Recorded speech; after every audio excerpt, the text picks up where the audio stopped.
Number 609 ہے سورہ المعون کی آخری آیات سے بحث ہوئی. اللہ تعالیٰ کو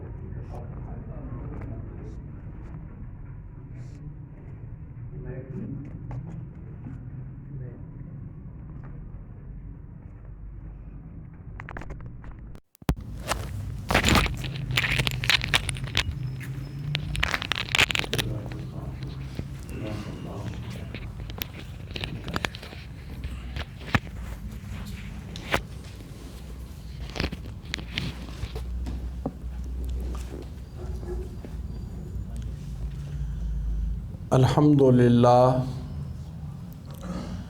وسلام علی عبادہ الذین اصطفیٰ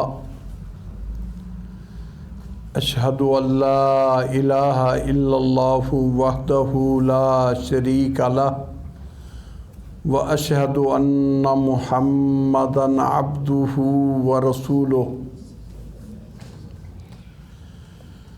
اللہم صلی علی محمد وعلی آل محمد وبارک وسلم.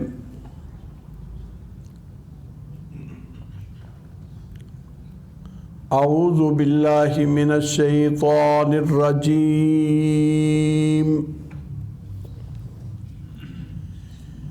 بسم اللہ الرحمن الرحیم.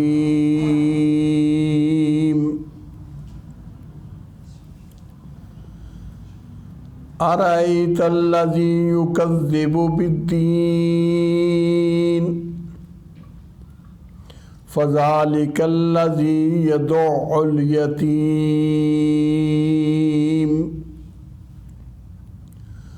ولا يحض على طعام المسكين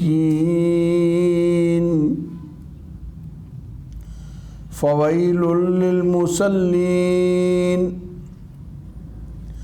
الذين هم عن صلاتهم ساهون الذين هم يراءون ويمنعون الماعون. صدق اللہ العظیم. ارأیت الذی یکذب بالدین. کیا دیکھا آپ نے اس شخص کو جو جھٹلاتا ہے بدلے کو، جزا سزا کو. فذلک الذی یدع الیتیم. پس وہی تو ہے جو یتیم کو دھکے دیتا ہے. ولا یحض علی طعام المسکین. اور وہ نہیں ترغیب دلاتا، رغبت دلاتا کسی کو مسکین کے کھانے کھلانے کی. فویل للمصلین. پس ہلاکت اور تباہی ہے نمازیوں کے لیے. الذین هم عن صلاتهم ساہون. ایسے نمازی جو اپنی نمازوں میں بے خبر ہیں، بے پرواہ ہیں. الذین هم یراؤون. وہ لوگ جو دکھاوا کرتے ہیں. وَيَمْنَعُونَ الْمَاعُونَ.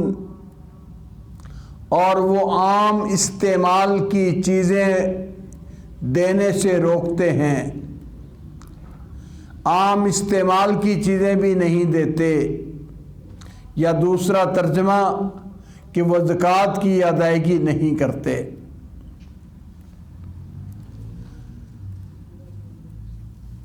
پچھلے سبقوں میں سورت کی ابتدائی آیات پر بات تفصیل سے ہو چکی ہے.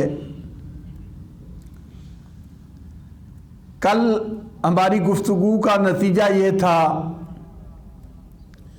کہ ہر نمازی کے لیے نجات کا ذریعہ نہیں بنے گی، بلکہ کچھ نمازی ایسے ہیں کہ ان کی تباہی اور بربادی ان کی وہ نمازوں کی وجہ سے ہی ہوگی۔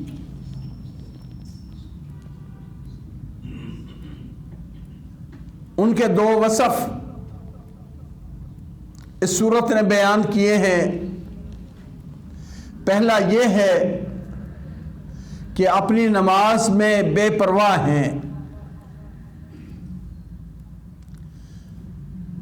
ایک قرات الذین هم عن صلاتهم ساہون کی طرح الذین هم عن صلاتهم لاہون۔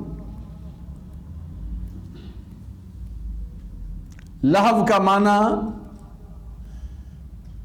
کھیل تماشا، بالکل اس سے بے پرواہ اور بے خبر۔ اور دوسرا وصف یہ بیان ہوا ہے کہ ان کی نماز پڑھنے میں اصل داعیہ اللہ کی عبادت نہیں بلکہ دکھاوا ہے۔ اللہ ان دونوں بیماریوں سے ہمیں محفوظ رکھے۔ میرے بھائیوں، نماز کے بارے میں پچھلی گفتگو میں بہت باتیں ہوئیں کہ اس کو سیکھے بغیر نہیں آتی۔ نماز سیکھنی چاہیے، کلمات سنانے چاہیے، پریکٹیکل طور پر نماز کو ادائیگی کرتے ہوئے رکوع سجود کر کے دکھانا چاہیے کہ کہیں کو غلطی تو نہیں۔ نبی اکرم صلی اللہ علیہ وسلم شریعت پوری کی پوری اللہ نے جبریل علیہ السلام کے ذریعے ان تک اتاری، اور آپ نے وہ شریعت لوگوں تک پہنچائی۔ لیکن نماز کا معاملہ بڑا عجیب ہے کہ نماز کے مسائل بتانے لگے تو جبریل علیہ السلام بذات خود 2 دن 5 نمازوں کی امامت کے لیے آئے۔ نماز پڑھنے کا طریقہ بیان کیا، وقت بتائے، اوقات اس کی وضاحت کی، کب نماز کا وقت شروع ہوتا ہے اور کب ختم ہوتا ہے۔ صرف بیان پر کفایت نہیں کی، پریکٹیکل عملی طور پر مشق کروا کے دکھائی۔ ایک اعرابی نبی صلی اللہ علیہ وسلم کے پاس آیا، اس نے بھی یہی مسئلہ پوچھا۔ اس وقت ہم ہجرت کر چکے تھے، مدینہ منورہ میں تھے، تو آپ صلی اللہ علیہ وسلم نے فرمایا اقم معنا یومین، ہمارے پاس 2 دن ٹھہرو، یہاں رکو۔ پھر آپ نے نمازوں کے اوقات بھی اور نماز پڑھ کے دکھائی بھی۔ تو نماز کی تعلیم کا یہ اہتمام آپ صلی اللہ علیہ وسلم نے بہت کیا ہے۔ اس اہتمام کی ہمیں بھی ضرورت ہے، اور اس کے 2 حصے ہیں۔ ایک ہے نماز کی ظاہری شکل و صورت، اس کے لیے ظاہری اعمال، اور دوسرا ہے اس کے ذکر و اذکار۔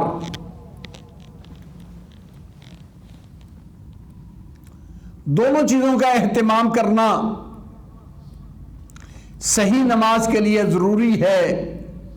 اس کی ظاہری شکل بھی صحیح ہو اور اس کے اندر کیا جانے والا ذکر وہ بھی سنت اور صحیح دلیل کے مطابق ہو۔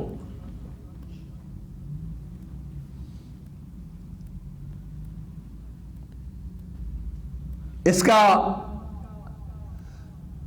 احساس اس بات سے کہ پچھلے سبق میں ہم نے جو 2 نمازیوں کا حال سنا ہے کہ ایک نمازی ہے اس کے لیے نماز بد دعا کرتی ہے، اور ایک نمازی ہے اس کے لیے نماز دعا کرتی ہے۔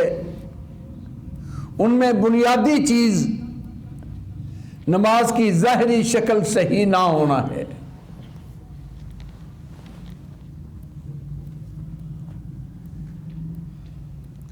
حدیث میں لفظ ہیں لم یحسن الوضوء والرکوع والسجود، اس نے نہ تو وضو اچھا کیا نہ رکوع سجدے پورے کیے،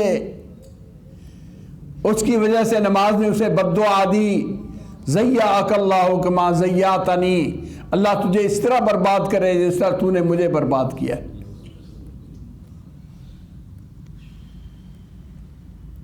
بلکہ قرآن مجید سے اشارہ ملتا ہے کہ نمازی کا رویہ گھر سے چلتے ہی شروع ہو جاتا ہے۔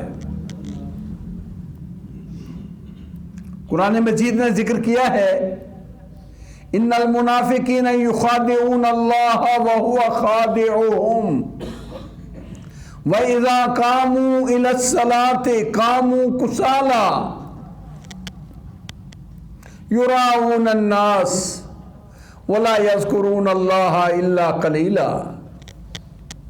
منافق آدمی اللہ کو دھوکہ دیتے ہیں،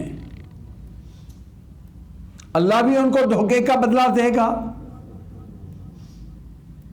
جیسا کرو گے ویسا بھرو گے۔ اور فرمایا جب وہ نماز کی طرف اٹھ کے کھڑے ہوتے ہیں تو اس وقت کسالہ ہوتے ہیں، ان کے اندر کوئی شوق نہیں ہوتا، سستی کے مارے اور چیزوں میں ڈوبے ہوئے ہوتے ہیں۔ یراؤن الناس، دوسری بات کہ لوگوں کو دکھاوے کے لیے کرتے ہیں۔ تیسری بات وَلَا يَذْكُرُونَ اللَّهَ إِلَّا قَلِيلًا، نماز میں اللہ کا ذکر بہت تھوڑا کرتے ہیں، نہیں ذکر کرتے اللہ کا مگر بہت تھوڑا۔ تین ان کے اوپر جرم عائد کیے گئے ہیں۔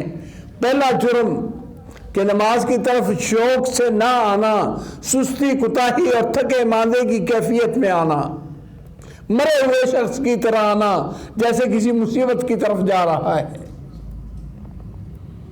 دکھاوا کرنا، اور تیسری چیز نماز کے اذکار پورے نہ کرنے۔ یہ وہ لوگ ہیں جو اللہ کو دھوکہ دیتے ہیں۔ آپ صلی اللہ علیہ وسلم نے فرمایا جب تمہارا کوئی ایک نماز کی طرف چلتا ہے فَهُوَ فِي الصَّلَاةِ، وہ ایسا ہے جیسے وہ نماز میں کھڑا ہے۔ جو نماز کی اندرونی کیفیت ہے وہ نماز کی طرف آتے ہوئے بھی اس کے اوپر طاری ہونی چاہیے۔ جب وہ نماز کی طرف چلتا ہے فَهُوَ فِي الصَّلَاةِ، تو وہ آدمی گویا کہ نماز میں ہے۔ حکم دیا کہ جب تم نماز کے لیے آؤ فَلَا تَأْتُوهَا وَأَنْتُمْ تَسْعَوْنَ وَأْتُوهَا وَعَلَيْكُمْ بِالسَّكِينَةِ وَالْوَقَارِ فَمَا أَدْرَكْتُمْ فَصَلُّوا وَمَا فَاتَكُمْ فَأَتِمُّوا أَوْ كَمَا قَالَ۔ فرمایا جب نماز کے لیے آؤ تو بھاگم دوڑ نہ آؤ، سانس اکھڑی ہوئی ہے اور دوڑ کے آ رہا ہے، آؤ نماز کی طرف۔ علیکم السکینہ والوقار، تمہارے اوپر اطمینان اور سکون ہونا چاہیے اور عزت اور احترام ہونا چاہیے، باوقار نماز کی طرف آؤ۔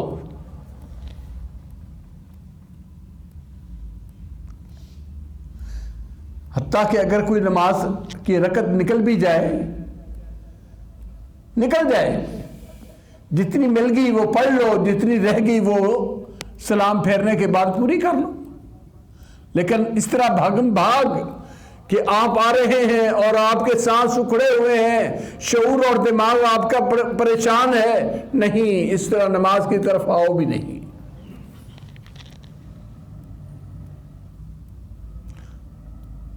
اسی طرح آپ نے فرمایا کوئی آدمی اس طرح نماز کے لیے نہ آئے، نہ پڑھے، وَهُوَ يُدَافِعُهُ الْأَخْبَثَانِ، پخانہ پیشاب کی حاجت ہے، وہ روکے ہوئے ہے، کہ میں پہلے نماز پڑھ لوں بعد میں اس طرف قضائے حاجت کے لیے جاؤں گا، نہیں، پہلے قضائے حاجت کر کے اطمینان کرے اور پھر نماز کے لیے آئے۔ اگر اطمینان والی کیفیت ہی نہیں تو نماز، اللہ معاف فرمائے، وہ نماز نہیں۔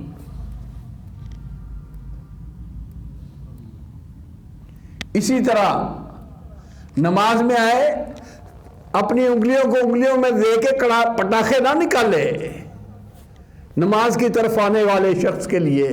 حالانکہ پٹاخے نکالنے کوئی ممنوع نہیں، لیکن نماز اور نماز کی طرف آتے ہوئے یہ کام کرنا، یہ انسان کی ایک کھیل تماشے والی کیفیت ہے اور لا ابالی والی طبیعت ہے کہ جس میں وہ اس کو کوئی شعور نہیں اور پناہ نہیں، پتہ نہیں کہ میں کیا کر رہا ہوں۔ فرمایا یہ کام کرنا جائز نہیں ہے۔ اطمینان سکون سے آؤ، اور یاد رکھو وضو نماز کی مفتاح ہے، نماز کی چابی ہے۔ اگر وضو اچھا ہوگا تو نماز بھی اچھی ہوگی، اگر وضو ہی خراب ہے تو اس کے بعد ہونے والے کسی عمل کا کوئی اعتبار نہیں۔ اچھی طرح وضو کر کے باعزت طریقے نال، بڑے عزت کے ساتھ، احترام کے ساتھ، وقار کے ساتھ، سکون کے ساتھ اور اطمینان کی کیفیت یہ کہ اگر کوئی ایسی ضرورت ہے جس طرح قضائے حاجت کی میں نے کہی، پہلے ادا کر لو، بعد میں نماز پڑھ لینا، تاکہ نماز کے اندر قلق، پریشانی نہ ہو۔ حتیٰ کہ یہاں تک بھی اگر بہت شدید بھوک لگی ہے، بہت شدید بھوک لگی ہے اور کھانا بھی موجود ہے، شریعت کہتی ہے پہلے کھانا کھا لو بعد میں نماز پڑھ لینا۔ آپ نماز میں دھیان سارے کا سارا ادھر رہے، کب امام سلام پھیرے اور کب میں جاؤں اور میری تو روٹی ٹھنڈی ہو گئی ہے اور میری فلاں یہ ہو گیا ہے، نماز کا بیڑا غرق کرے۔ یہ سارے آداب نماز کی طرف آنے کے، اور یہ آج کل مصیبت نکل آئی ہے، ہر ایک کے پاس وسائل ہیں، گھڑیاں ہیں، موبائل ہیں، ٹائم ہے، اذان کے کلمات سن بھی لیتے ہیں، ابھی 5 منٹ باقی ہیں چلے جائیں گے، ابھی اتنے منٹ باقی ہیں چلے جائیں گے نماز کے لیے۔ نمازوں کو برباد کرنے والا عمل، نبی اکرم صلی اللہ علیہ وسلم کی سنت طیب یہ کہ اذان سن لیتے، حضرت عائشہ فرماتی ہیں گھر سے اس طرح نکل جاتے جس طرح گھر والوں کو جانتے ہی نہیں، بیٹھے ہوتے گھر میں، باتیں ہوتی، اذان کا کلمہ سنتے، اس طرح اٹھ جاتے جیسے ہم سے کوئی کبھی واسطہ ہی نہیں ہوا، ہمیں جانتے پہچانتے ہی نہیں۔ آتے ہوئے خوش گپیاں مارنا، لطیفے سنانا، ایک دوسرے کے ساتھ ہنسی مذاق کرنا، اور انتہائی وہ بے چینی کی کیفیت، اسی ہنسی مذاق میں اسی طرح دوڑ دوڑ کے آیا اور آ کے اللہ اکبر۔ خود ہی دیکھو کہ نماز پر کیا اس کے اثرات ہوں گے، اور وہ نماز کتنی اطمینان والی ہوگی، اور وہ نماز ہمیں کیا دے گی۔ چھوڑ دو اپنے اس دنیا کے شغل کو، چھوڑ دو اپنی اس تمسخر کو، ایک اس مذاق کو، ایک ہنسی مذاق کو، اور جب اللہ اکبر، اللہ سب سے بڑا ہے کی آواز سنی ہے تو اب سب چیزیں ہیچ ہیں، اللہ کی عظمت لے کے اللہ کی طرف آؤ۔ جب اچھی طرح وضو کرو گے تو پھر یہ ایک عمل ایسا ہے، صرف ایسا ہی نہیں کہ آپ نے ایک نماز پڑھی ہے۔ حضرت ابو امامہ الباہلی رضی اللہ تعالی عنہ اپنے استاد عمر بن انبسہ رضی اللہ تعالی عنہ سے بیان کرتے ہیں کہ عمر بن انبسہ رضی اللہ تعالی عنہ کہتے ہیں رسول اللہ صلی اللہ علیہ وسلم نے فرمایا، آدمی جب اچھی طرح وضو کرتا ہے اور صحیح سنت کے مطابق وضو کر کے نماز میں آ کے کھڑا ہوتا ہے، اپنا چہرہ اللہ کے سامنے رکھتا ہے، نماز کے اندر خشوع ہوتا ہے، نماز کے اندر اس کے ارکان پورے ہوتے ہیں، جب سلام پھیرتا ہے اللہ رب العزت اس کو گناہوں سے ایسا پاک کر دیتے ہیں کہ یومن ولدتہ امہ، جیسے اس کی ماں نے اسے آج ہی جنم دیا ہے، اس کے ذمہ کوئی گناہ نہیں۔ ابو امامہ کہنے لگے استاد جی اکل ھذا یؤتی من فی مجلس واحد، انظر ما تقول، استاد جی کیا کہہ رہے ہو، کیسی حدیث سنا رہے ہو، ایک کام چھوٹا سا، اچھی طرح وضو کر کے 2 رکعت نماز پڑھی، سارے گناہ معاف، ایک مجلس کے اندر اتنا سارا ثواب دے دیا جائے گا، یہ کیسی حدیث ہے؟ عمر بن انبسہ کہنے لگے لقد کبرت سنی ودنا اجلی وما بی من فقر فاکذب علی رسول اللہ صلی اللہ علیہ وسلم، اور بھائی سن، میں بوڑھا ہو گیا ہوں، لقد کبرت سنی، میری عمر بڑی ہے، ودنا اجلی، میری موت قریب آ گئی ہے، اور کوئی میں مانگت بھی نہیں کہ ایسے قصے سنا کے لوگوں سے چندہ بٹورنے والا ہوں، وہ بھی نہیں کہ اللہ کے نبی کے ذمہ وہ بات کہوں جو اللہ کے نبی نے نہ کہی ہو۔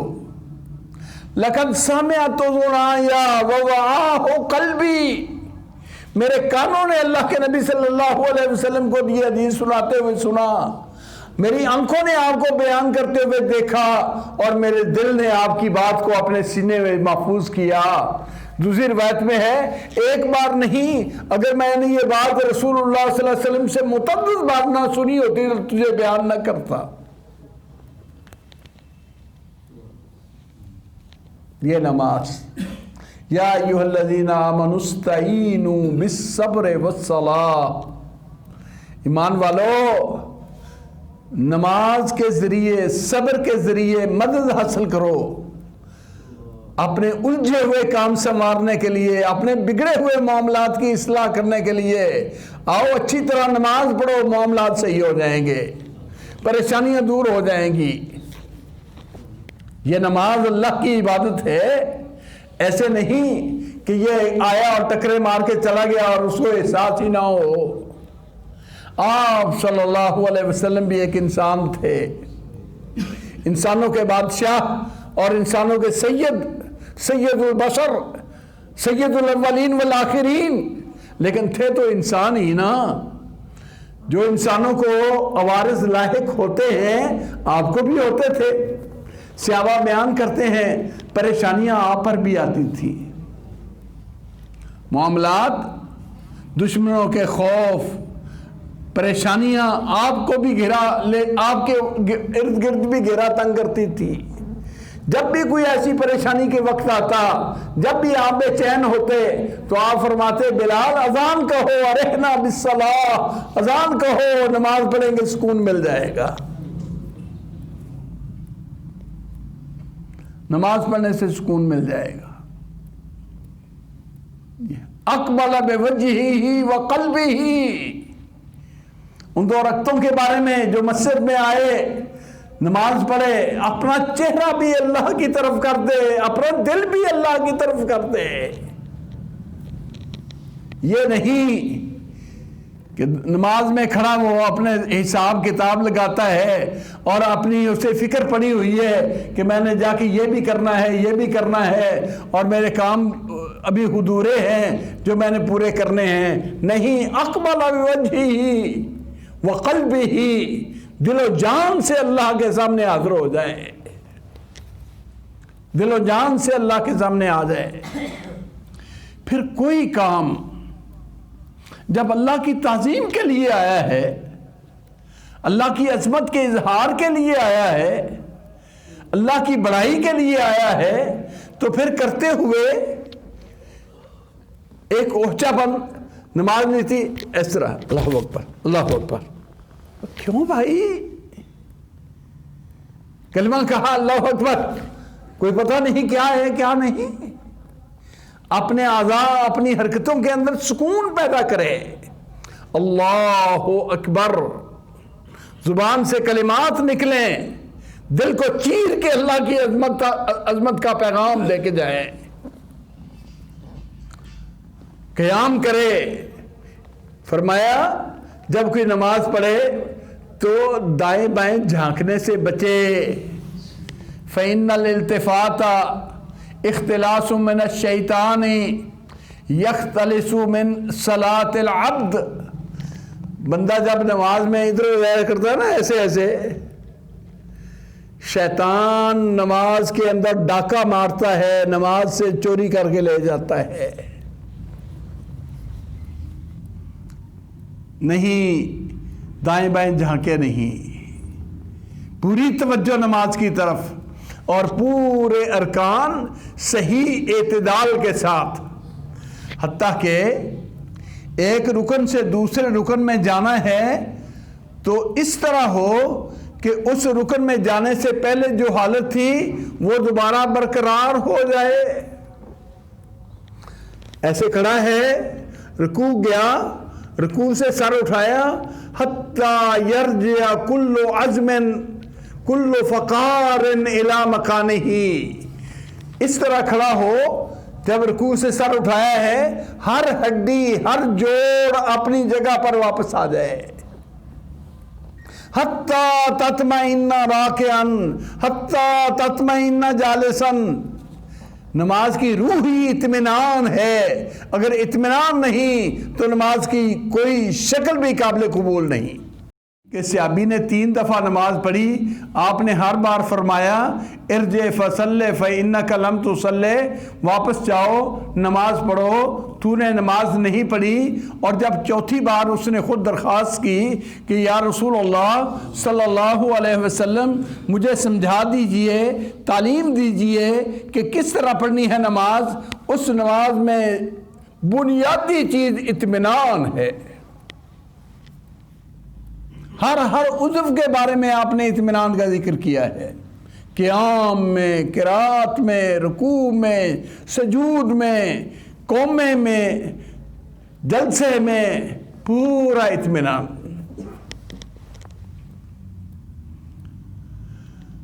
اللہ اکبر، اس طرح پورے اطمینان سے نماز پڑھے، اور جب سے چل کے آیا ہے نماز کے علاوہ کوئی اور دن میں توجہ نہ رکھے، اپنی مشغولیت توڑے،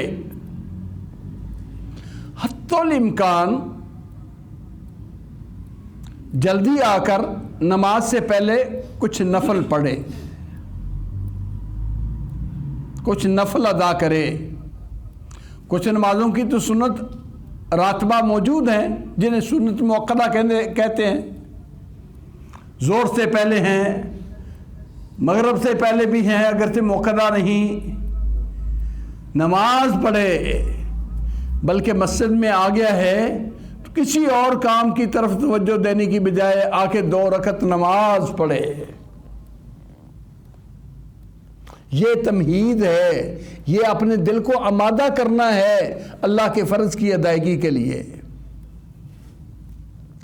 آپ جانتے ہیں نا کہ انسان کی طبیعت ہے کہ اچانک کوئی کام کرے تو طبیعت توجہ نہیں کرتی، اگر تھوڑی سی پہلے ٹریننگ اور مشق ہو تو طبیعت کا میلان آسان ہو جاتا ہے۔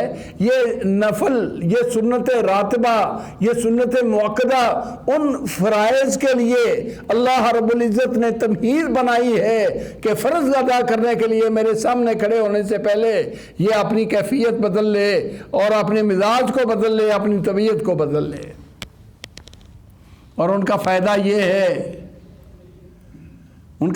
یہ ہے، فرمایا قیامت کے دن بندے کو لایا جائے گا، حکم ہوگا اس کے فرائض دیکھو، فرائض کے اندر کمی نکل آئے گی، کوتاہی نکل آئے گی، اللہ فرمائیں گے انظروا هل لعبدی من تطوع، دیکھو میرے بندے کی کوئی نفلی عبادت ہے، نفلی عبادت دیکھی جائے گی، فیکمل بہ، اللہ فرمائیں گے اس کے ساتھ اس کے فرض مکمل کر دو،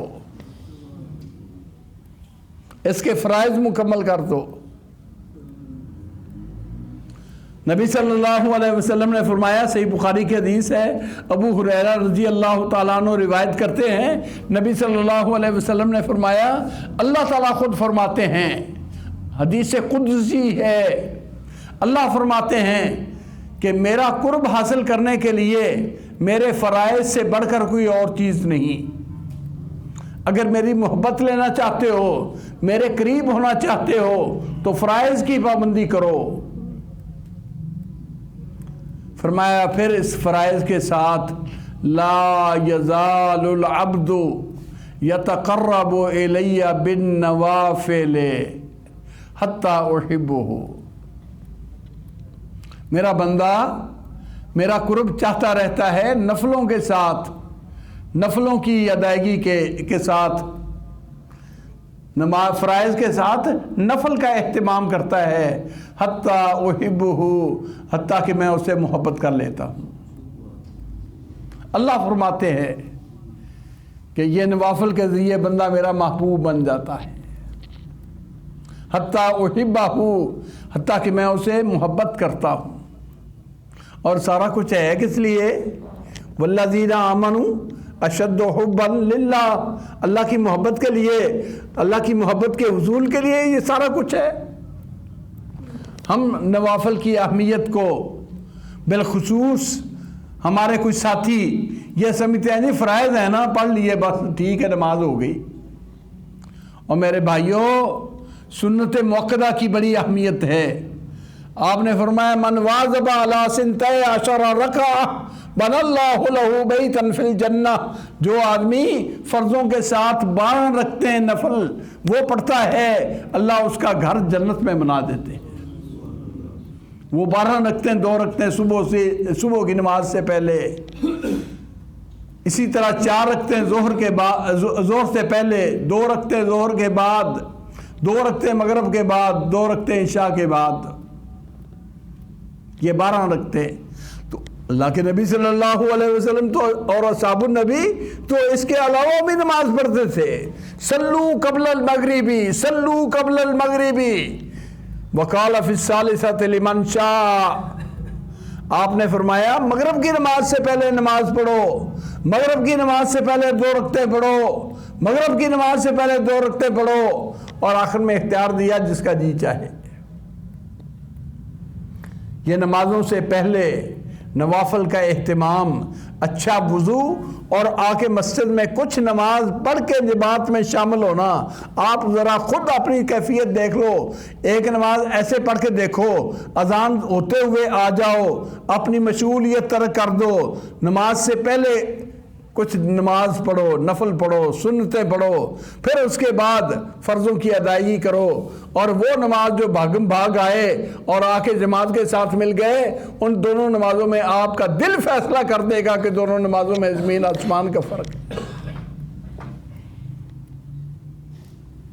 دونوں نمازوں میں زمین آسمان کا فرق ہے۔ اس لیے اپنے انداز بدلنے چاہیے، ظاہری شکل اور ظاہری ڈھانچہ نماز کا وہ صحیح، اور پھر اس کے ساتھ اس کے اذکار۔ آئندہ سبق میں انشاءاللہ نماز کے اذکار کا ذکر کریں گے۔ وآخر دعوانا ان الحمد للہ رب العالمین۔